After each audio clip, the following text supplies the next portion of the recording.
आपके लिए जितने भी इम्पोर्टेंट पोएटिक डिवाइसेस है सब मैं लेके आ गया हूँ। ये वीडियो देख लिया तो पोएटिक डिवाइसेस पूरा क्रिस्टल क्लियर हो जाएंगे। आपके एग्जामिनेशन में एक भी क्वेश्चन पोएटिक डिवाइसेस के नहीं छूटेंगे, इसकी गारंटी मैं आपको देता हूँ। अगर आप कॉम्पिटिटिव्स के लिए प्रिपेयर हो रहे हैं देन आपको और भी बहुत सारे पोएटिक डिवाइसेस से गो थ्रू करना पड़ेगा, पर मैं यहाँ पर जो पोएटिक डिवाइसेस लेके आया हूँ, जो 8 पोएटिक डिवाइसेस लेके आया हूँ, ये कहीं ना कहीं बहुत इंपॉर्टेंट हो जाते हैं क्लास एग्जामिनेशंस और बोर्ड एग्जामिनेशंस के प्रोस्पेक्टिव में। जो भी बच्चे 10th बोर्ड के लिए प्रिपेयर हो रहे हैं या फिर क्लास एग्जामिनेशंस के लिए प्रिपेयर हो रहे हैं, उनके लिए बस यही 8 पोएटिक डिवाइसेस ही काफी है। They are more than enough. Okay, इन पोएटिक डिवाइसेस को आपने पढ़ लिया तो एग्जाम में आप फोड़ के आओगे, इसकी गारंटी मैं देता हूँ। तो जनरली क्या होता है, पोएटिक डिवाइसेस बहुत सारे होते हैं, हम बहुत सारे पोएटिक डिवाइसेस पढ़ते हैं, पर ये जो है ये इस वीडियो का पार्ट 1 है जहाँ पर हम 8 मोस्ट इम्पोर्टेंट पोएटिक डिवाइसेस देख रहे हैं। और अगर आपको ये वीडियो बहुत अच्छी लगती है तो आप अपने फ्रेंड्स को शेयर कर लीजिए। चैनल पे नए हैं तो सब्सक्राइब कर लीजिए, जल्द ही इसका पार्ट 2 भी आने वाला है। तो चलिए हमारे पोएटिक डिवाइसेस को स्टार्ट करते हैं। ये मोस्ट इम्पोर्टेंट पोएटिक डिवाइसेस का पार्ट 1 है, पार्ट 2 में ही सब कुछ कवर कर लिया जाएगा। शॉर्ट एंड क्रिप्स वीडियो रहने वाला है। ओके, ज्यादा से ज्यादा इसे लाइक कीजिए। तो क्या होता है कि पोएटिक डिवाइसेस हम आइडेंटिफाई नहीं कर पाते। एक बार हमने पोएटिक डिवाइसेस आइडेंटिफाई करना सीख लिया तो फिर कोई टेंशन की बात नहीं। फिर हम कोई भी पोएम उठा लो, कोई भी स्टैंजा उठा लो, वहां से पोएटिक डिवाइसेस तुम ढूंढ के निकाल लोगे। ये वीडियो देखने के बाद आपको क्या करनी है, अपने इंग्लिश की बुक निकालनी है, जितने भी पोएम्स है वो सब में पोएटिक डिवाइसेस को फाइंड आउट करना है। ये एक्टिविटी करते हुए आपको आने वाला है बहुत ही ज्यादा मजा, क्योंकि आप पोएटिक डिवाइसेस के मास्टर बनने जा रहे हो इस वीडियो के बाद। तो पहले जो पोएटिक डिवाइसेस है हम देख लेते हैं। आज हम कौन कौन से पढ़ने वाले हैं। राइम पढ़ने वाले हैं, रिपीटेशन पढ़ने वाले हैं, सिमिली पढ़ने वाले हैं, मेटाफर पढ़ने वाले हैं, ओनोमैटोपिया पढ़ने वाले हैं, एलिटरेशन पढ़ने वाले हैं, पर्सोनिफिकेशन पढ़ने वाले हैं, रिदम पढ़ने वाले हैं। तो पहले हम शुरू करेंगे सिमिली और मेटाफोर के डिफरेंस के साथ। सिमिली और मेटाफोर बहुत इंपॉर्टेंट कॉन्सेप्ट होता है, बहुत सिंपल कॉन्सेप्ट होता है। दोनों में क्या होता है, कंपैरिजन होता है।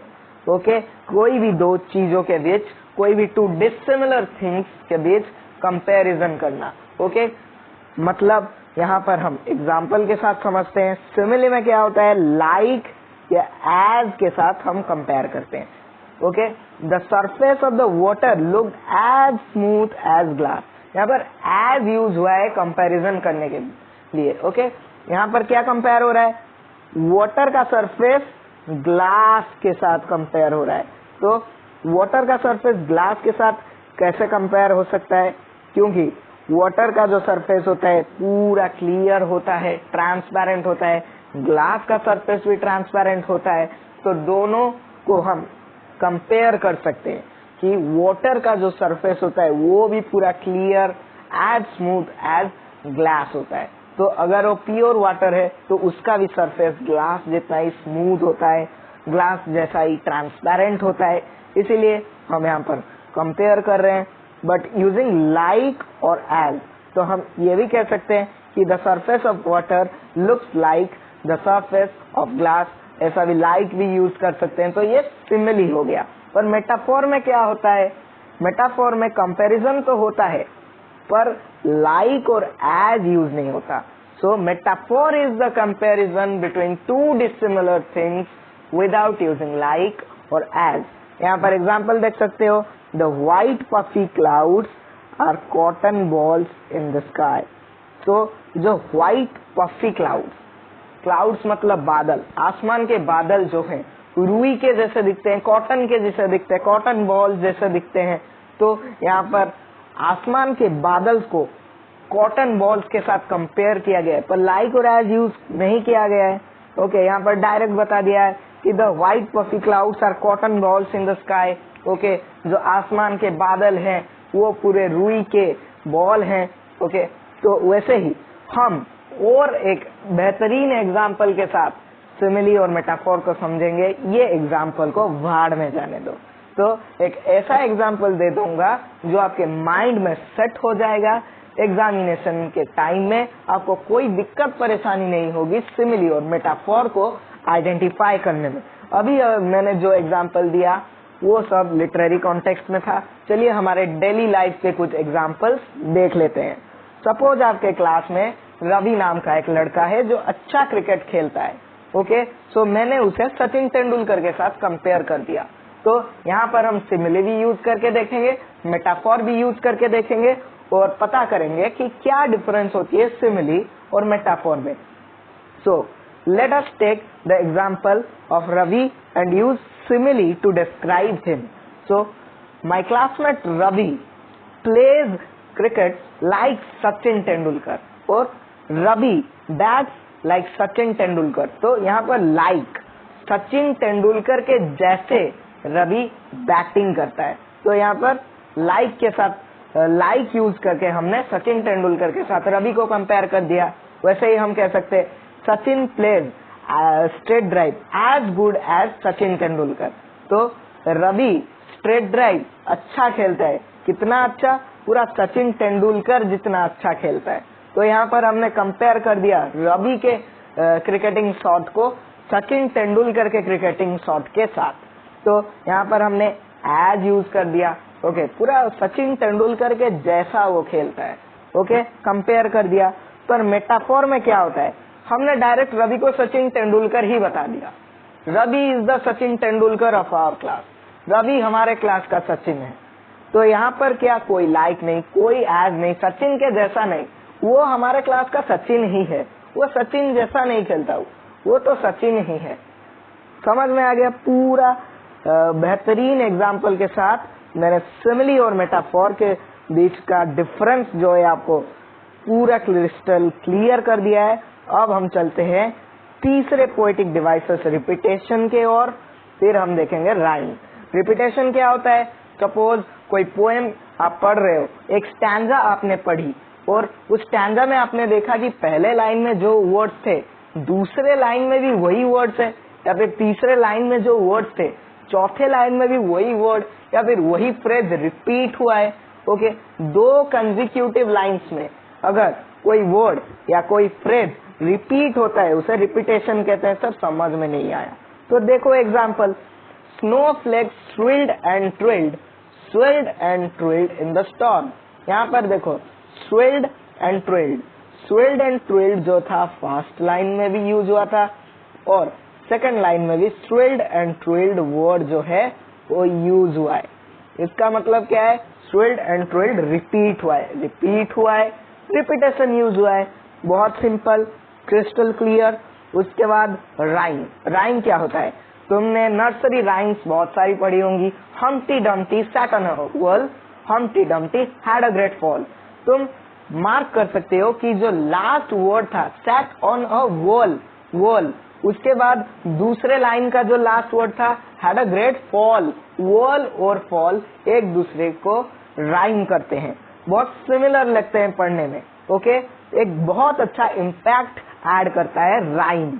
राइम क्या होता है? जहाँ पर हम दो लाइन, ओके, कोई भी पोएम के लास्ट जो वर्ड्स होते हैं वो जब हम राइमिंग वर्ड्स यूज कर देते हैं। ओके, राइम स्कीम भी तुम्हारे एग्जाम में आता है। राइम स्कीम क्या है वो भी आगे वीडियोस में आने वाले हैं, पर यहाँ पर राइम देख लेते हैं क्या है। Poetic device, I was as the butterfly fluttered up to the sky, fly, sky, ये राइमिंग वर्ड्स है। राइमिंग वर्ड्स यूज किए गए हैं, इसीलिए ये क्या हो गया? Rhyme.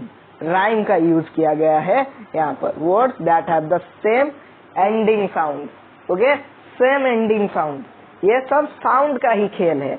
Okay, fly, sky, okay, wall, fall, ऐसे ही हर पोएम आप देखोगे तो जनरली पोएम्स में राइमिंग वर्ड्स यूज किए जाते हैं एक बेहतरीन इम्पैक्ट ऐड करने में। पर जिस पोएम में सर राइमिंग वर्ड्स यूज नहीं किया गया है तो उसे क्या कहेंगे? वहां पर तो राइम नामक पोएटिक डिवाइस यूज नहीं किया गया है, तो उसे कह देते हैं हम फ्री वर्स, यानी कि वहां पर कोई राइमिंग वर्ड्स का यूज नहीं किया गया है, पूरा फ्रीली पोएट ने लिख दिया है। ओके, कोई अच्छा म्यूजिकल इम्पैक्ट ऐड करने के लिए पोएट ने वो पोएम नहीं लिखी, बल्कि अपने एक्सप्रेशन, अपने फीलिंग्स को एक्सप्रेस करने के लिए वो पोएट लिखा है, एक फ्री वर्स में लिखा है। ओके, फिर हम देखेंगे ओनोमैटोपिया। बहुत इजी है, बस नाम इसका बहुत मुश्किल लगता है। ओके, आपके पास जनरली एमसीक्यू टाइप क्वेश्चन आते हैं, तो इसका स्पेलिंग भी याद करना उतना इम्पोर्टेंट नहीं है, फिर भी स्पेलिंग को एक बार देख लेना। कभी कभी ये 1 मार्कर में भी पूछ देता है कि ये जो एक स्टैंजा दे देता है या फिर एक लाइन दे देता है एक पोएम से, और पूछ लेता है कि यहाँ पर कौन सा पोएटिक डिवाइस यूज किया गया है, इसलिए स्पेलिंग्स भी देख लेना। ओनोमैटोपिया क्या है? Words that sound like the objects और actions to which they refer. पढ़ के कुछ समझ में नहीं आया, भूल जाओ क्या है डेफिनेशन, बस इतना याद रखो कि ओनोमैटोपिया यानी साउंड। अगर कोई साउंड इफेक्ट क्रिएट हो रहा हो पोएम में, देन ओनोमैटोपिया यूज किया गया है। Okay, so the mosquito zoomed and buzzed around my head. Zoom, buzz, ये सब क्या है? साउंड है। बीज का जो साउंड होता है वो भी बज होता है। डॉग का साउंड क्या होता है? बार्क होता है। तो ये सब साउंड इफेक्ट यूज किया गया है। या फिर कोई पोएम में डॉग के लिए डॉग का साउंड बार्क ना दिया हो, अगर वो दिया हो, या फिर पैटर पैटर जो रेन ड्रॉप्स के साउंड, ये सब क्या है? साउंड इफेक्ट क्रिएट करता है, इसलिए ये है ओनोमैटोपिया। साउंड इफेक्ट का यूज हुआ। Patter patter rain drops falling on the roof, ऐसा भी एक पैटर पैटर, ये रेन ड्रॉप के साउंड इफेक्ट क्रिएट करता है। Okay, meow meow says the cat, meow meow ये कैट का साउंड है, तो साउंड इफेक्ट मीन्स ओनोमैटोपिया। याद रह गया? बहुत इजी, बहुत सिंपल। वैसे अलिटरेशन, ये एग्जाम में बहुत टाइम देखने को मिलता है। अलिटरेशन क्या है? Repetition of consonant sound in the beginning of the words और बिगिनिंग साउंड्स। ओके, देख लेते हैं। Words in a poem that have the same beginning sound. Okay, same beginning sound क्या है सर? समझ में नहीं आया। ओके, अलिटरेशन पहले तो याद रख लेना। अलिटरेशन क्या, कौन से साउंड होते हैं? Consonant sound, consonant. ओके, याद रख लेना, बहुत सिंपल है।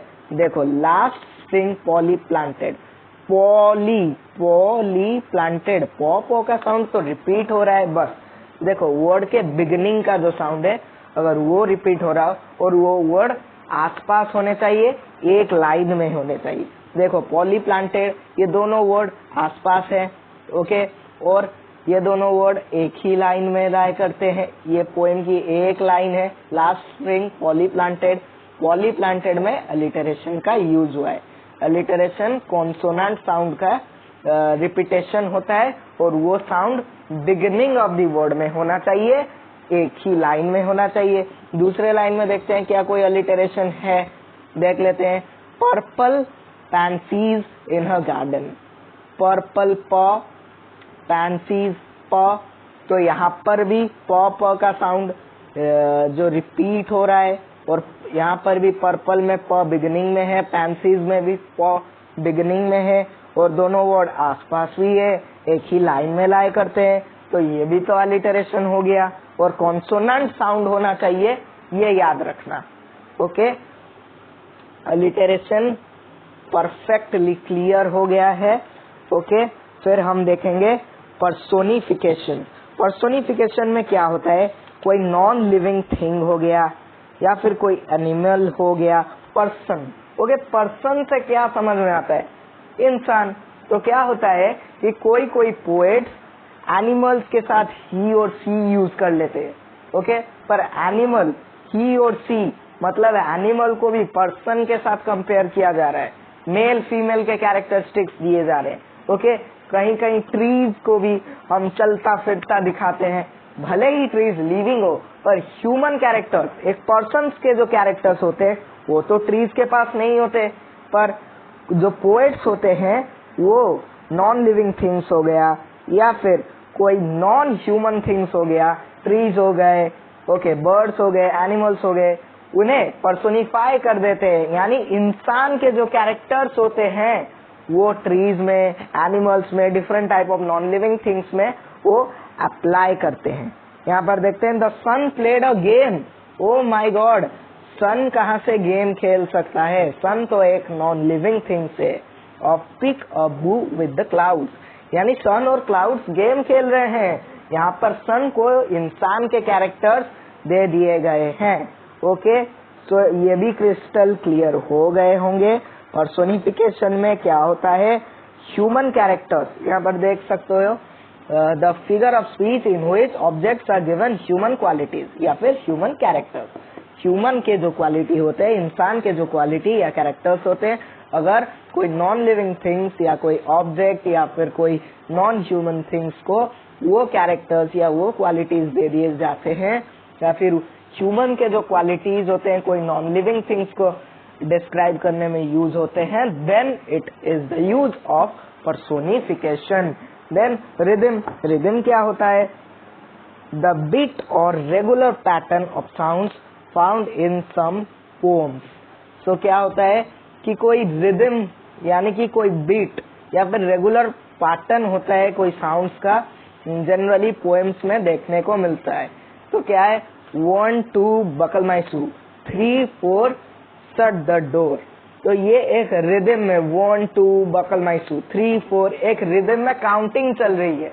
ओके, जहाँ पर ऐसे ही बीट बाय बीट एक रिदम मेंटेन हो रहा हो, एक पैटर्न मेंटेन हो रहा हो साउंड्स का, ओके, या फिर वर्ड्स का, जैसे कि 1 2 buckle my shoe, 3 4 shut the door. एक वर्ड्स को, नंबर्स को हम रिदमिकली एक्सप्रेस कर रहे हैं। फिर जो थर्ड वाला लाइन होगा वहां पर 5 6 पिक अप द स्टिक्स, एक ऐसा पोएम है कि नहीं? 1 2 buckle my shoe, 3 4 shut the door, 5 6 pick up the sticks, okay, 7 8 sit up straight. तो ये एक पोएम है। तो यहाँ पर एक रिदमिकली नंबर्स रिपीट हो रहे हैं, इसीलिए यहाँ पर रिदम नामक पोएटिक डिवाइस यूज किए गए हैं।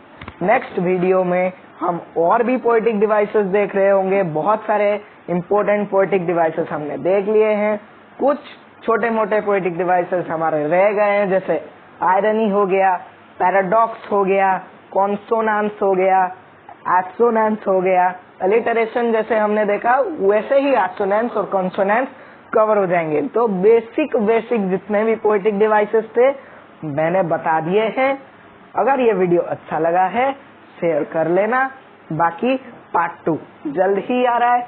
इसके नोट्स आपको एक ही पेज में मैंने सारे पोएटिक डिवाइसेस उसके एग्जाम्पल्स भी दे दिए हैं, आराम से तुम एक बार रिवाइज भी कर सकते हो। मैंने तो बहुत सारे ट्रिक्स भी बता लिए हैं, तो वो ट्रिक्स अभी आपको याद रह जाएंगे। ये पोएटिक डिवाइसेस आपको क्या करना है, सिर्फ अपने इंग्लिश की किताब निकालनी है, पोएम्स निकालनी है, आराम से देखना है कि कौन से पोएटिक डिवाइस उन पोएम्स में यूज हुए हैं। जो पोएटिक डिवाइस हम कवर नहीं किए हैं कोई टेंशन नहीं, अगली वीडियो जल्दी आ रही है। Thank you for watching the video. Now your time is go and find out poetic devices from your books. That's all. Thank you. Have a great day.